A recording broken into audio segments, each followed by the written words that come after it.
आज आप देख रहे हैं कि मुझसे पूछा जा रहा है कि 500 साल पहले तुम्हारी मस्जिद थी नहीं, ख्वाजा अजमेरी की दरगाह कह रहे नहीं है। अरे सर, अगर मैं इस पार्लियामेंट में खोद दूं, इसमें गड़ा कर दूं, तो खाने जहां का हिस्सा मिलेगा तो मेरी हो जाएगी ये।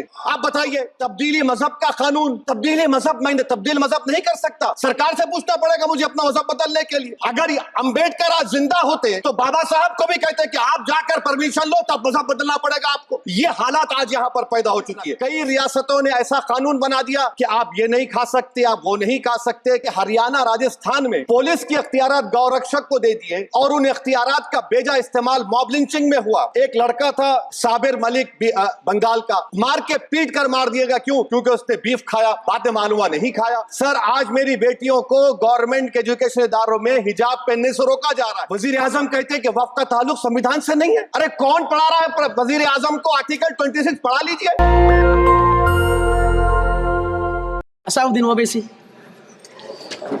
Time. Thank you, sir. Sir, I start by quoting Baba Saheb Ambedkar, what he wrote in Memorandum of Rights of States and Minorities, dated March 24th, 1947, when he submitted to the Subcommittee on Fundamental Rights set up by the Constituent Assembly, the Advisory Committee on Fundamental Rights and Minorities. I quote, sir, "Unfortunately for the minorities in India, Indian nationalism has developed a new doctrine which may be called the divine right of the majority to rule the minorities according to the wishes of the majority. Any claim for the sharing of power by the minority is called communalism, while the monopoly of the whole power by the majority is nationalism. Guided by such political philosophy, the majority is not prepared to allow the minorities to share the political power, nor is it willing to respect any convention made in that behalf, as is evident from the repudiation of the obligation to include representation of the minority in the cabinet, contained in the instrument of instruction issued to the governors in Government of India Act 1935. Baba Sahib says under these circumstances, there is no way left but to have the rights of scheduled castes embodied in the Constitution. This is true now also. I will prove it, sir. In what Baba Sahib said 75 years ago was absolutely right. No one wants the minorities to share power. I'll give you an example, sir. In this August House 75 years ago, when Maulana Azad stood up and said that what safeguards the Muslims have before the partition, those safeguards should be given to the Muslims. That was political representation, reservation. You know what Sardar Patel instructed Mr. Abid Hussain and Begum Ezaz Rasool to censure Maulana Azad. And Maulana Azad felt claustrophobic. And Maulana Azad said that this Constituent Assembly has become a new prison for me. Maulana Azad said this in the Constituent Assembly, sir. Now what we see is that, sir, आप देख रहे हैं कि उसके बाद जो constituencies को बनाया गया, असेंबली और पार्लियामेंट की हदबंदी हुई, वो इस तरीके से उसको तरतीब दी गई कि अक्सरती तबके के लोग जीत जाएं और मुस्लिम अक़लियत के लोग कामयाब होने में बड़ी मुश्किलात पेश आए। इसीलिए 2007 में सच्चर कमेटी ने कहा था, सिफारिशात में कहा कि अब जब हदबंदी होगी तो माकूल तरीके से बनाया जाए ताकि मुसलमान पार्लियामेंट और असेंबली के इलेक्शन जीत सके। मुझे नहीं मालूम कि अब नए सेंसस के बाद जब हदबंदी होगी तो उसकी सिफारिशात को रखा जाएगा या फिर मार्जिनलाइजेशन जो मुसलमानों का हो रहा है 75 साल से, वो चलता रहेगा। सर, जब पार्लियामानी जमहूरियत की कामयाबी किस बुनियाद पर होती है? पार्लियामानी जमहूरियत की कामयाबी का पैमाना मैं आपको बताता हूं। Article 25, article 26, article 29, article 30, article 14, article 21, ये 4 बुनियादी राइट्स है आइन में, जिसको हम सामने रखकर मैं आपको बताऊंगा कि क्या वाकई में उन कमजोर तबकात से इंसाफ हुआ। मिसाल के तौर पर आर्टिकल 15 और 16, सर, 1950 का प्रेसिडेंशियल ऑर्डर निकला, तारीखी नाइंसाफी के खात्मे के लिए रिजर्वेशन दिया गया, तारीखी नाइंसाफी के लिए हजारों साल के जुल्म की बिना पर, मगर उनको नहीं मिला जिनका मजहब इस्लाम और मुसलमान था, उनसे भी नाइंसाफी जुल्म हुआ। दूसरी बात सर, दफा 25 में प्रोफेस कहा गया, आर्टिकल 25 टॉक्स प्रोफेस। सर, आज मेरी बेटियों को गवर्नमेंट के एजुकेशन इदारों में हिजाब पहनने से रोका जा रहा है, तो ये आर्टिकल 25 का प्रोफेस कहां तक कामयाब हुआ, ये अक्लमंद लोगों पर छोड़ता हूं। प्रैक्टिस सर, आर्टिकल 25 में अमल करना। कई रियासतों ने ऐसा कानून बना दिया कि आप ये नहीं खा सकते, आप वो नहीं खा सकते, कैटल स्लॉटर एक्ट का एक्ट बना दिया। आप बताइए कि हरियाणा राजस्थान में पुलिस की इख्तियारात गौरक्षक को दे दिए और उन इख्तियारात का बेजा इस्तेमाल मॉब लिंचिंग में हुआ। किसका हुआ? एक लड़का था साबिर मलिक बंगाल का, मार के पीट कर मार दिएगा। क्यों? क्योंकि उसने बीफ खाया, बाद में मालूम हुआ नहीं खाया।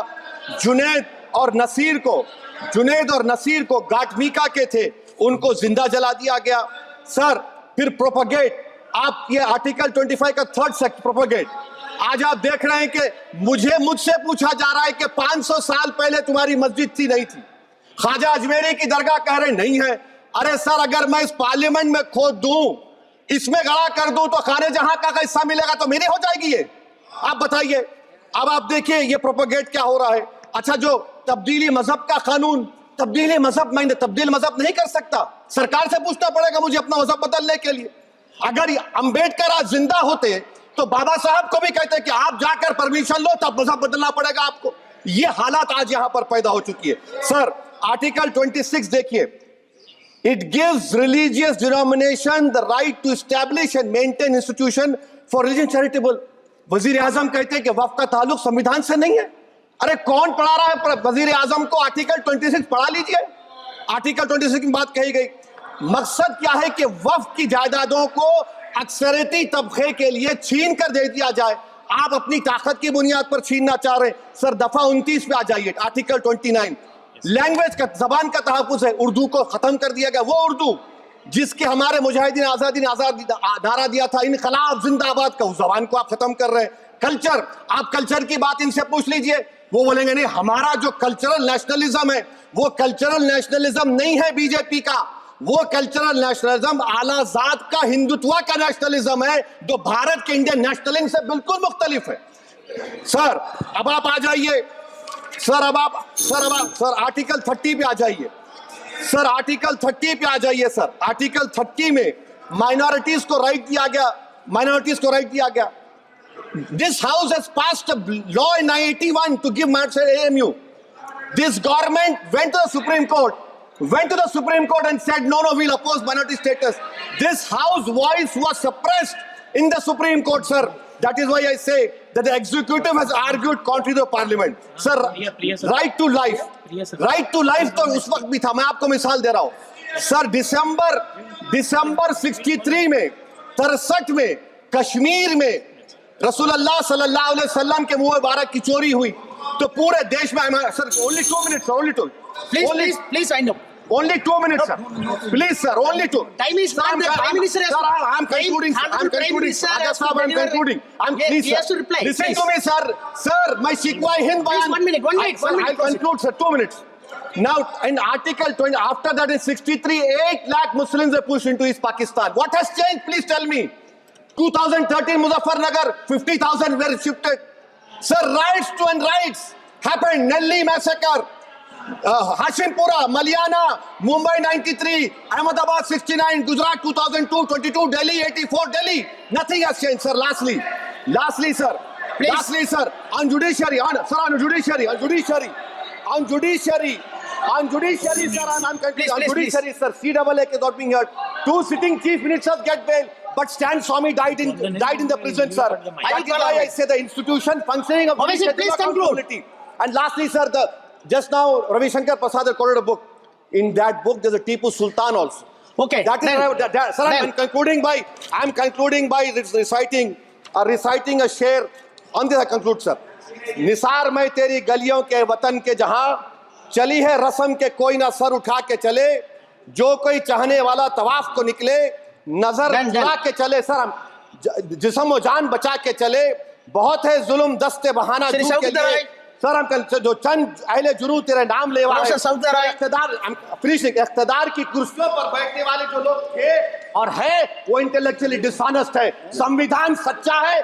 जय भीम, आइन जिंदाबाद। नेशनल दस्तक की आपसे गुजारिश है कि अगर इसको बचाना चाहते हैं तो नेशनल दस्तक को सब्सक्राइब करने के लिए रेड कलर के सब्सक्राइब बटन को दबाएं, फिर बेल आइकन की घंटी दबाएं।